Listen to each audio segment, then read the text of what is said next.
काम पे सब लोग हैं, तो एक बहुत गर्व की अनुभूति होती है। वारसी जी, ये सबसे बड़ी बात ये है कि आपकी माँ ने जिस चीज को चाहा, जिस चीज की कामना उन्होंने आपसे की, उस कार्य को आपने इतने सुंदर तरीके से आपने उसको अंजाम दिया है और आगे बढ़ रहे हैं। ये बहुत उनकी सबसे सुंदर याद है आपके जीवन में, मैं तो यही कहूंगी। जी, वो इंस्पायरेशन की बात कर रही थी, मैं बहुत इमोशनल हो जाता हूँ जब स्वाभाविक है। जी।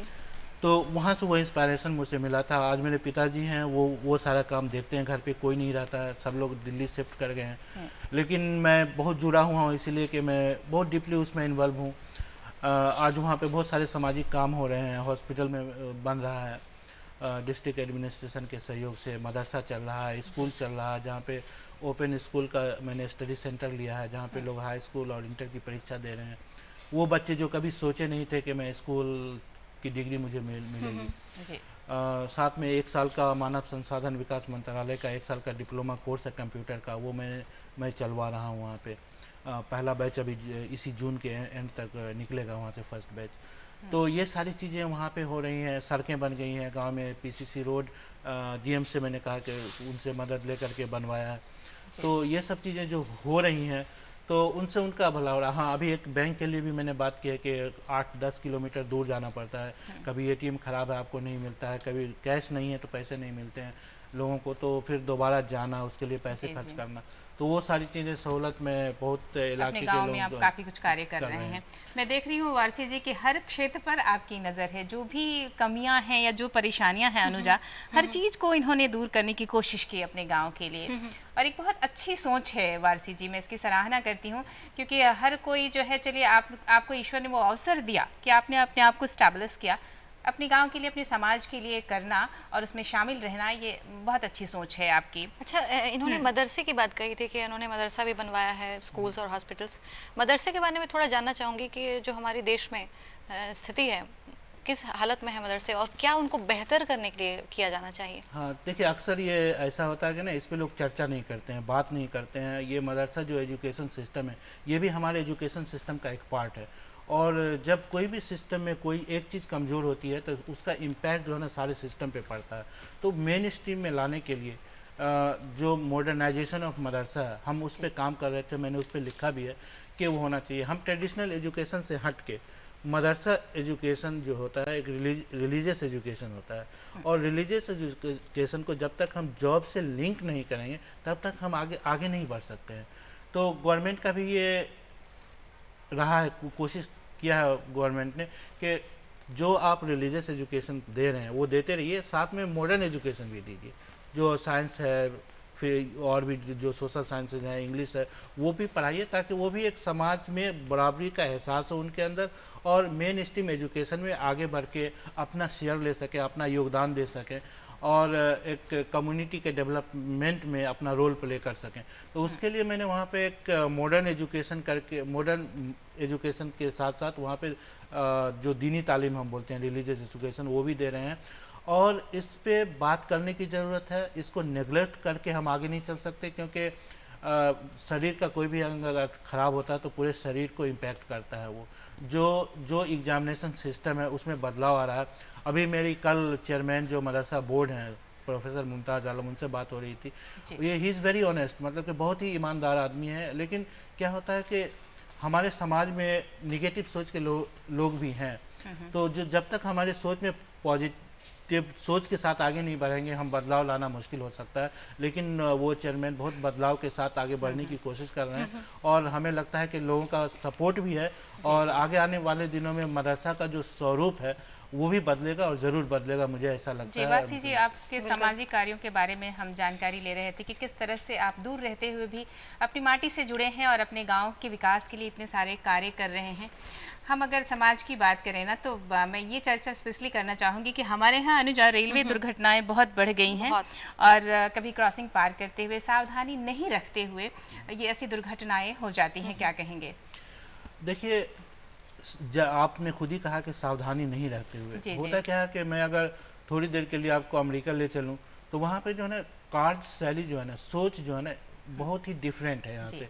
हमको लगता है जैसे हम लाइन में कहीं खड़े होते हैं तो हमको लगता है कि मैं 4 लोगों को पीछे करके अपने आगे बढ़ जाऊँ, तो तो ये जो सोच है ना, इसमें बदलाव लाने की आवश्यकता है। ये जो दुर्घटनाएं होती है, हमें लगता है ट्रेन आ रही है, अभी हम क्रॉस कर जाएंगे, वो नहीं। जो अगर सिग्नल हो गया है, अगर बैरियर लगा दिया गया है, तो आपको यू हैव टू वेट, आपको वेट करना चाहिए। और जब तक ये सोच डेवलप नहीं करेंगे, जागरूकता नहीं आएगी कि हम, वो मशीन होता है, मशीन ह्यूमन फीलिंग से बिल्कुल डिफरेंट होता है। इंजन को ये नहीं पता है कि एक आदमी आगे से जा रहा है, हमें स्लो हो जाना चाहिए। उसकी अपनी एक कार्य प्रणाली है जिसको वो फॉलो करके उसकी अपनी एक स्पीड होती है।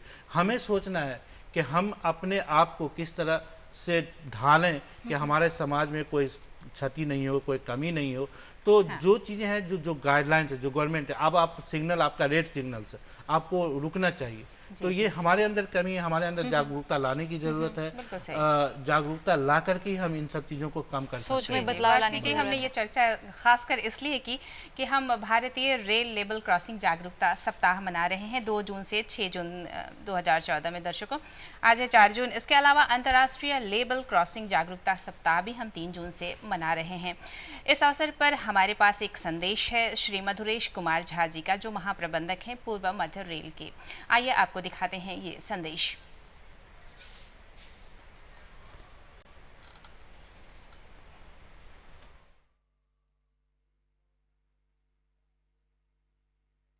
आज अंतर्राष्ट्रीय लेवल क्रॉसिंग जागरूकता दिवस है।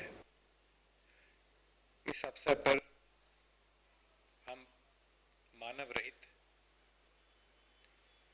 संपारों, जिसे अनमैन्ड लेवल क्रॉसिंग कहते हैं, पर क्या क्या सावधानियां बरतना चाहिए, इस संबंध में हम विशेष रूप से चर्चा करना चाहेंगे। जब कभी कोई मोटर चालक किसी लेवल क्रॉसिंग के पास से गुजरे, तो जो पहला साइन बोर्ड है लेवल क्रॉसिंग का दिखाई देता है, वहाँ से बिल्कुल सतर्क हो जाएं और रंबल स्ट्रिप या ठोकर जहाँ मिले वहाँ से चौकन्ने हो जाएं, तथा जहाँ स्टॉप बोर्ड रुकिए का साइन हो, वहाँ पर रुककर वह रेलवे लाइन को दोनों तरफ अच्छी तरह से देखें। अगर कोई रेलगाड़ी नहीं आ रही हो, तभी संपार से गुजरें। हम यहाँ ये बताना चाहेंगे कि आजकल गाड़ियों की गति काफ़ी बढ़ गई है और ख़ासकर बिजली के इंजन में आवाज़ बहुत कम आता है। इसलिए अगर आपकी नज़र में रेलगाड़ी थोड़ी दूर भी हो, तो भी आप संपार पार करने का प्रयत्न न करें, क्योंकि गाड़ियां तेजी से आ सकती है और दुर्घटनाएं हो सकती है। आप लोग अगर ये सावधानी बरतेंगे तो संपारों पर दुर्घटनाएं बहुत कम हो जाएंगी। मुझे आशा है कि यह संवाद आप सब लोगों में फैलाएंगे, जिससे लोगों की जिंदगी बच सके और दुर्घटनाएं कम हो सके। जय हिंद। दर्शकों, अभी आपने एक क्लिपिंग देखी जिसमें मधुरेश कुमार जनता के नाम संदेश दे रहे थे। उम्मीद है कि हम सभी सावधानी रेलवे क्रॉसिंग पे बरतेंगे और तब दुर्घटनाएं जो हैं वो कम से कम तर हो जाएंगी। वारसी सर, हम बातचीत को आगे बढ़ाते हैं। अभी भाषा विज्ञान की बात शुरुआत से हो रही है। दर्शक भी ये जानने को उत्सुक होंगे कि भाषा विज्ञान जो है वो दरअसल क्या है। हाँ, देखिए, ये लोग अक्सर ये सवाल लोगों के जहन में होता है कि भाषा और भाषा विज्ञान को सिर्फ भाषा के तौर पे ही देखते हैं जी। भाषा वो है जिसमें हम बोलते हैं, जिसमें हम पढ़ते हैं, जिसमें हम लिखते हैं, बगैर ये सोचे हुए कि ये भाषा किस तरह बनी है, ये वाक्य किस तरह बना है, ये शब्द का जो उच्चारण है वो कैसे होता है। ये सारी चीज़ें जो है ना, जब हम इसी को साइंटिफिक तरीके से देखते हैं तो वो भाषा विज्ञान हो जाता है। अब मैं सिंपल जो ऑडियंस है, जो हमारे दर्शक देख रहे होंगे, मैं उनके लिए ये बताना चाहूँगा कि सिंपल वे में कि वो समझ सकें भाषा और भाषा विज्ञान का अंतर। जो वर्ब होता है जिसको हिंदी में क्रिया बोलते हैं, जैसे खाना, पीना, सोना, उठना, बैठना, सब वर्ब। आप जब हम बोलते हैं तो हम बोलते हैं कि मैंने खाया या मैंने खाना खाया, मैंने किताब पढ़ाई, जो भी है।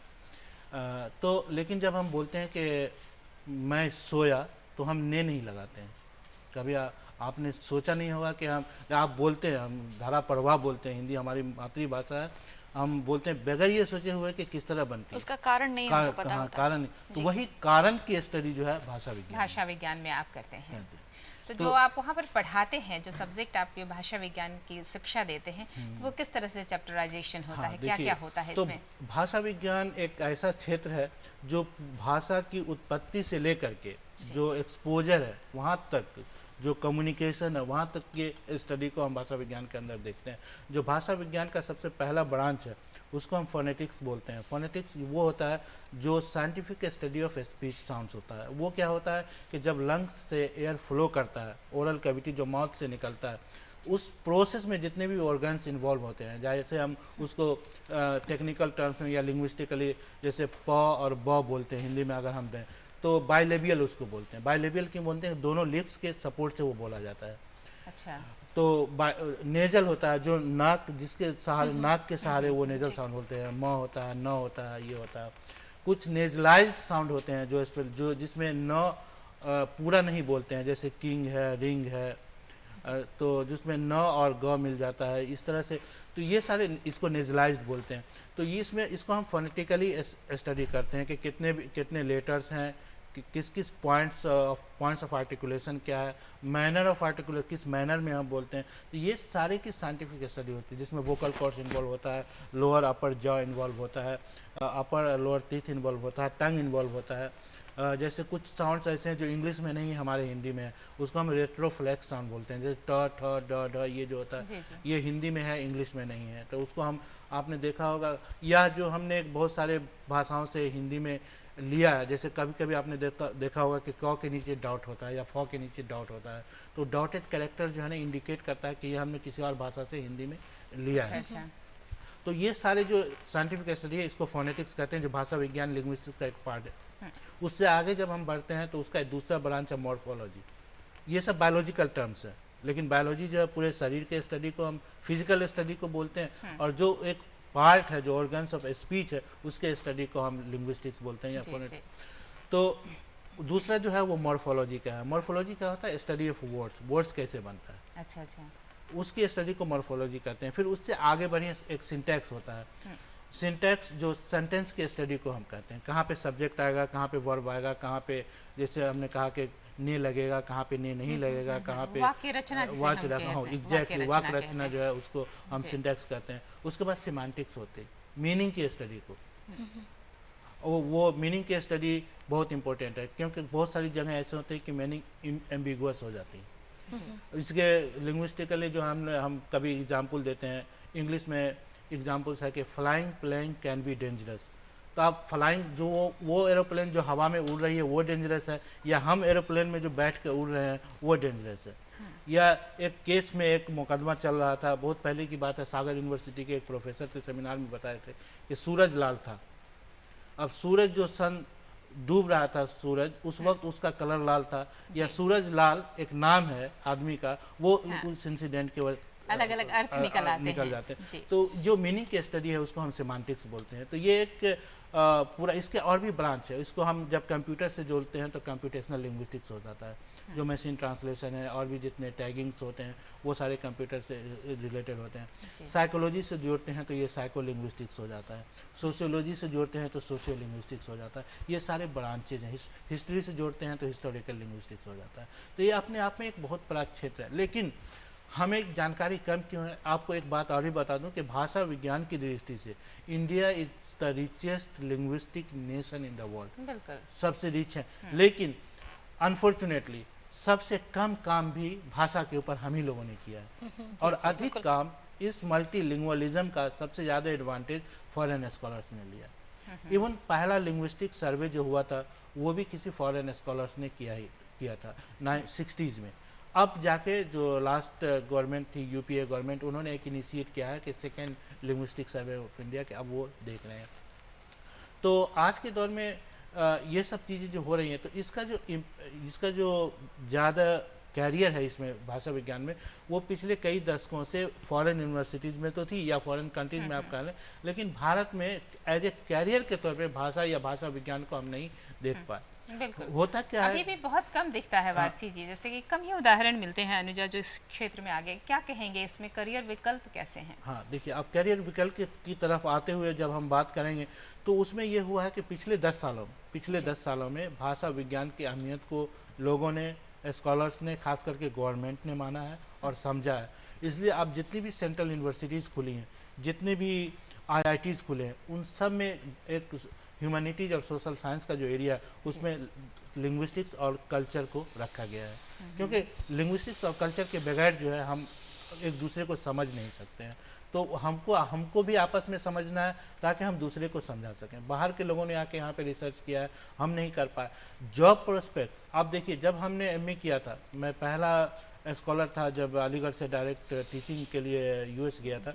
आज की डेट में कोई भी इवन MPhil किया हुआ स्टूडेंट लिंग्विस्टिक्स में अनएम्प्लॉयड नहीं है। सारे टीचिंग में है, ज़्यादातर फॉरेन में है, लेकिन IIT, मेरा एक फ्रेंड है जो IIT पटना में है, राजेश कुमार, लिंग्विस्ट है, टेक्सास ऑस्टिन से, यूनिवर्सिटी ऑफ टेक्सास ऑस्टिन से उसने PhD किया है और यहाँ IIT में है। उसी तरह मेरा एक और फ्रेंड है जो IIT कानपुर में है, IIT दिल्ली में।